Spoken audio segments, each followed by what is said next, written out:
बिस्मिल्लाहिर्रहमानिर्रहीम। अस्सलाम वालेकुम। सल्लल्लाहु अला हबीबी सय्यदना मुहम्मदिन व आलिहि वसल्लम। मैं हूं अली अब्बास और मैं कोशिश करता हूं कि उन लोगों के साथ आपकी गुफ्तगू करवाऊं जिन्होंने ज़िंदगी में कुछ ना कुछ डिफरेंट किया है या एटलीस्ट सोचा ज़रूर है कुछ डिफरेंट करने के लिए। तो आज मेरी मेहमान हैं, फ़िल्मी दुनिया से, मीडिया की दुनिया से ताल्लुक़ है। काम इन्होंने अपनी ज़िंदगी का रिसेप्शनिस्ट से शुरू किया, उसके बाद एक्सप्रेस न्यूज़ पे मॉर्निंग शो किया जो कि उस वक्त का बड़ा हिट मॉर्निंग शो था। उसके बाद ड्रामा भी किया और मुख्तलिफ अब होस्ट मुख्तलिफ प्रोग्राम्स करती हैं। मैं आपकी मुलाकात करवाता हूँ दुआ मलिक से। अस्सलाम वालेकुम दुआ। वालेकुम सलाम। कैसी हैं आप? बिल्कुल ठीक, अल्हम्दुलिल्लाह। अच्छा, आपकी ज़िंदगी में तो बहुत बात हो गई कि आपने ज़िंदगी का आगाज़ कैसे किया। अक्सर इंटरव्यूज़ में यही आपकी टॉक्स बहुत सारी पड़ी हुई हैं और अक्सर आप लाइफ थेरेपी के बारे में भी जिक्र करते हैं। लेकिन ये मैंने इंटरव्यू डिज़ाइन किया है आपकी जो रूहानी पर्सपेक्टिव ऑफ लाइफ है उसके मुताबिक। रूहानियत की तरफ आपका लगाव, पहला जो इंटरेक्शन था वो किस तरह से आपका हुआ? जब भी रूहानियत की बात आती है या इस सफ़र के आगाज़ की बात आती है तो सबसे पहला जो एक कोट है, एक जुमला है, वो मौलाना रूमी का, वो मेरे जहन में आ जाता है एकदम से कि रोशनी वहाँ से दाखिल होती है जहाँ चोट होती है। तो light is wound is where the light enters.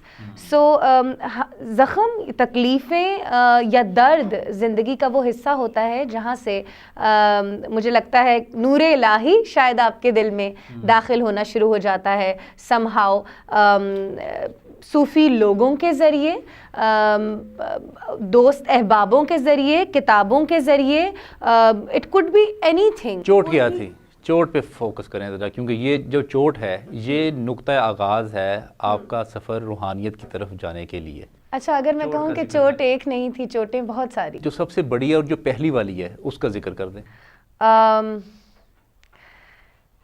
शायद मैं अपने घर में वो बच्चा थी जिसको अपनी वालदा से ज़्यादा टाइम चाहिए था जितना उसको मिला। ठीक है। उससे ज़्यादा टाइम चाहिए था जितना उसको मिला। बड़े बहन भाइयों को ज़्यादा मिल गया? हम 6 बहन भाई हैं और आई थिंक शायद मैं उस फैमिली से बिलोंग करती थी जहाँ पे बेटों को तरजीह ज़्यादा दी जाती थी। अमूमन ऐसे ही होता है, ज़्यादातर ऐसे ही होता है और इसमें कोई बुरी बात नहीं है। इसको हम वायरल नहीं कर सकते इस वीडियो को कि दुआ मलिक ने ये फरमा दिया कि उनकी फैमिली ऐसी है कि जिसमें बेटों को तरजीह दी जाती है। अमूमन ऐसी होती हैं और माओं का बेटों के साथ एक रिश्ता होता भी ऐसा है। अमूमन बाप जो होते हैं उनको अपनी बेटियों से ज़्यादा मोहब्बत होती है। तो मेरा भी अब्बू के साथ रिश्ता वैसे ही था, मेरे वालिद साहब के साथ। मगर क्योंकि हमारी वालदा एक बड़ी स्ट्रॉन्ग वर्किंग वुमेन थी तो उनका मुझे वो वक्त नहीं मिल सका। फिर जो एक बच्चा होता है, यहाँ से खला पैदा होना शुरू हुआ, खला पैदा होना शुरू हो गई। बिल्कुल। अच्छा दुआ, आप बाबा याहिया को अक्सर आप कोट करती हैं अपनी गुफ्तगू में और ऐसा महसूस होता है कि आपकी एक रग़बत है उनके साथ, आपका एक मोहब्बत का एक रूहानी ताल्लुक़ है उनके साथ, एक रूहानी रिश्ता है। इसका आगाज़ कहाँ से? आपने कुछ किताबें पढ़ी उनकी या कोई लेक्चर सुने या टीवी के प्रोग्राम्स देखे? कैसा हुआ ये? टीवी के प्रोग्राम्स में मैंने बाबा याहिया ख़ान को देखा था और उनकी जो फ़कीरी है वो मुझे बहुत पसंद आई। और जब आप ज़िंदगी में आगे बढ़ते तो चले जाते हैं, सभी ज़िंदगी में किसी न किसी मकाम पे पहुंच जाते हैं, मगर एक मकाम वो आता है जब आपको ये पता चलता है कि इस दुनिया से आपको ज़्यादा से ज़्यादा क्या मिल जाएगा। शोहरत मिल जाएगी, कपड़ा मिल जाएगा, खाना मिल जाएगा और इंसान इसी की दौड़ में उस खालिक को भूल जाता है जिससे रिश्ता हमारा सबसे ज़्यादा अहम और सुकून दे होता है। तो हम सुकून की तलाश में आई थिंक कहीं ना कहीं बाबा याहिया ख़ान की फ़कीरी ने मुझे इंस्पायर कर दिया। बिल्कुल। अच्छा, फिर आपने इंस्पायर जब हुई आप तो आपने अपनी रूटीन लाइफ में आप क्योंकि पहले ज़्यादातर शोबिज़ की दुनिया में रहना आपका एक टाइम गुजरता था वहाँ पे, फैशन शोज़ और बड़ी ये रंगीन सी दुनिया होती है। इस दुनिया के अंदर क्या है ये भी कुछ बताइए। इस दुनिया के अंदर सब खाली है। इस दुनिया के अंदर सब खाली है और हम अपने बातिन से इस कदर भागने की दौड़ में लगे हुए हैं कि हम ज़ाहिर की तरफ भागे जा रहे हैं। जो सुकून हमें अपने बातिन में तलाश करना चाहिए वो सुकून हम अपने से बाहर तलाश किए जा रहे हैं, जो मुझे लगता है कि हमें कभी नहीं मिल सकता। ये एक ऐसी ज़ाहिर की दौड़, ऐसी दौड़ है जो कभी नहीं ख़त्म हो सकती। सो हमारी मीडिया इंडस्ट्री में यही सब कुछ हो रहा है। मुझे लगता है हमें जहाँ पे एक दूसरे का हाथ पकड़ के एक दूसरे को आगे बढ़ाना चाहिए, वहाँ हम एक दूसरे के हाथ काट रहे हैं। और ये मीडिया इंडस्ट्री आप किस कैटेगरी में हैं? हाथ काटने वालों की कैटेगरी में हैं या हाथ पकड़ के लोगों को आगे बढ़ाने वाला की कैटेगरी में हैं? मैंने जो ट्रेनिंग की फील्ड चूज़ की, लाइफ कोचिंग की, माइंड साइंसेस की फील्ड चूज़ की, वो इसीलिए की क्योंकि जिस तकलीफ से मैं गुजरी हूँ मैं नहीं चाहती कि कोई और गुजरे, और मैं अपनी ज़िंदगी का वक्त, इल्म और अपना काम उन लोगों के लिए सर्व करना चाहती हूँ जिनको ज़रूरत है उस शख्स की, जिस शख्स की मुझे ज़रूरत थी ज़िंदगी के किसी हिस्से में। हमारे माशरे में ना मेंटरशिप बहुत ज़रूरी है। आप देखें हमारी यूनिवर्सिटीज़ में बड़े बड़े PhDs बैठे हैं, मगर कोई पर्सनालिटी डेवलपमेंट पे, कॉन्फिडेंस बिल्डिंग पे, इनर सेल्फ ग्रूमिंग पे कोई PhD भी नहीं बोल सकता। उसके लिए हम ट्रेनर्स हायर करते हैं। वो क्यों? क्योंकि शायद ये एक ऐसी दुनिया है जिसमें आप 10 किताबें पढ़ के शामिल नहीं हो सकते। उसके लिए आपको अपना ज़ाती सफ़र चाहिए, ज़ाती जर्नी चाहिए। वो ज़ाती जर्नी मेरे पास था। ये खला की जो आपने बात की थी शुरू में, ये खला मेजरली कहाँ डेवलप हुई थी? मेंटरशिप नहीं थी, समझाने वाला नहीं था। मैं कहती हूँ हम ढूंढते हैं ज़िंदगी में वो लोग जो हमें समझ सकें। मुझे कोई समझ नहीं सका, काश मैं किसी को समझ आ जाऊँ।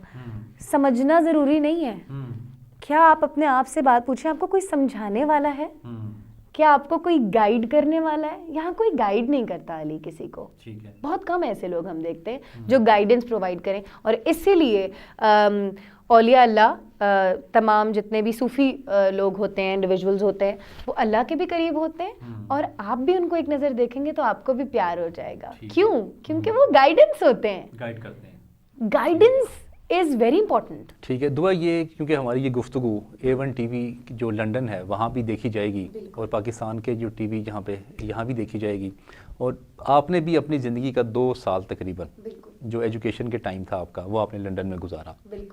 लंदन में आपने क्या क्या किया और कैसा वक्त गुजरता था आपका? और क्या उस वक्त भी आप ये शोबिज़ की दुनिया में आना चाहती थी? उस वक्त आपके माइंड में क्या विजन ऑफ लाइफ था, क्या सक्सेस ऑफ लाइफ था?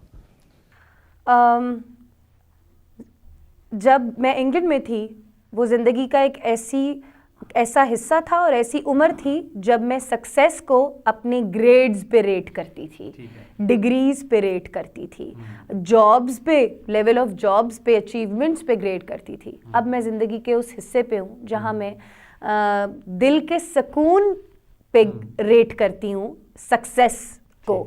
जितना सुकून है उतने सक्सेसफुल हैं। बिकॉज हम बहुत बड़े बड़े, बहुत नामी गिरामी, बहुत दौलतमंद लोगों को दुनिया में देखते हैं जो रातों को स्लीपिंग पिल्स लेते हैं और सो नहीं पाते। सो सुकून बहुत ज़रूरी है, बाकी चीज़ें दे फॉल इनटू प्लेस। सुकून कहाँ से आएगा ये भी बता दें। सुकून हासिल करने के तरीके क्या हैं? और जब आप इस फील्ड पे आई, ये रूहानियत की और सेल्फ हेल्प की, ये आपकी थेरेपी वर्क्स जो फील्ड है, जब इस पे आप आई तो आपने क्या लेवल ऑफ सेटिस्फेक्शन जो पहले था आपका, अब से फ़र्क हुआ? बेइंतहा, बेइंतहा, बेइंतहा। देखें, आज की दुआ मैं आपको बताऊं, हीलिंग क्या है। हीलिंग ना आसमान से नाजिल होती है, ना किसी वही की तरह उतरती है, ना मनोसलवा की तरह। हीलिंग उसको मिलती है जो हीलिंग चाहता है या उसकी खोज में निकलता है। और जब इंसान हीलिंग की सफ़र पे निकलता है तो वो बहुत सारे रास्तों और मोड़ों से गुजरता है। उन मोड़ों में कहीं आपको माइंड साइंसेस की हेल्प मिलती है, कहीं किसी डॉक्टर की हेल्प मिलती है, कहीं किसी राह चलते दोस्त की या मुसाफिर की भी हेल्प हो सकती है। It is how much you have opened your ears towards people.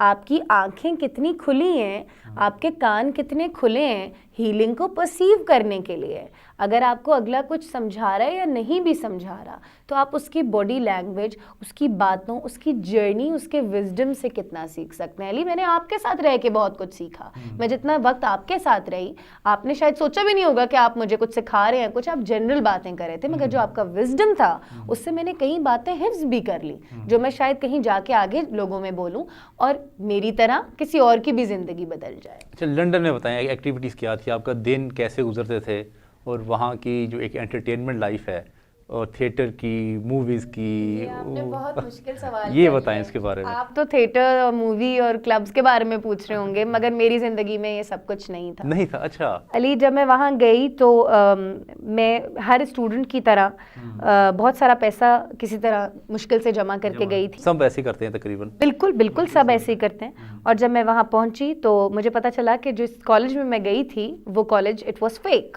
अच्छा, and my money was drowned. Okay, सही है, so I wasted all of it. Okay, जब हम आते हैं कहीं मुल्क से बाहर जाते हैं तो हम सारी कश्तियाँ जला कर आए होते हैं Exactly. और हम पीछे मुड़ के नहीं देखना चाहते। वहाँ पे रहने के लिए I did all the odd jobs you could possibly imagine. पहली बताएं कौन सी की थी? पहली, दूसरी, जो भी याद आ रही है। इंग्लैंड में जो घर होते हैं आप सबको तो पता ही होगा, छोटे छोटे से होते हैं। उसमें इंसुलेशन होती है जी, जी। घर में। तो एक ड्रिल होती है आपके पास जिससे आप गवर्नमेंट आपको एक कोटा देती है जो रुई भरती है आपकी दीवारों के अंदर। तो मेरे पास, मैं सुबह सुबह निकलती थी और मेरे पास एक बक्सा होता था, बैग होता था यूं करके, उसमें ड्रिल होती थी। Drill machine. ड्रिल मशीन में मैं वो लड़की थी जिसको कभी माँ ने बर्तन नहीं धोने दिए थे कि मेरी बेटी के हाथ नाजुक हैं तो खराब हो जाएंगे, बदसूरत हो जाएंगे, खुरदरे हो जाएंगे। ड्रिल मशीन मैंने कभी अपने वालिद साहब के भी हाथ में नहीं देखी थी। और वो जब आप चलाते हैं दीवार के अंदर तो आपको बड़ा फिजिकल जोर चाहिए होता है, जो तो मेरे अंदर तो था ही नहीं। अंदर से गर्द भी निकल रही होती है। गर्द भी निकल रही होती है, मैं तो खुद दान पान सी थी, मैं वो वजन ही नहीं दे पाती थी। तो ड्रिल होती थी। इसके अलावा कि आपने पहले ट्रेनिंग ली थी कहीं ड्रिल मशीन चलाने की, या फिलबदी आपने ड्रिल मशीन चलानी शुरू कर दी? ज़रूरत इजाद की माँ है बॉस। ठीक है, तो ये आपकी जॉब थी? ये मेरी जॉब थी। और एक बैरोमीटर होता है जिससे आप नापते हैं कि दीवार के अंदर कितनी जगह खाली है। फिर एक स्कोप होता है, वो होता है, बड़े बड़े औजार होते हैं। फिर एक लेडर हुआ करती थी, लेडर पूरी सीढ़ी लॉफ्ट में चढ़ने के लिए।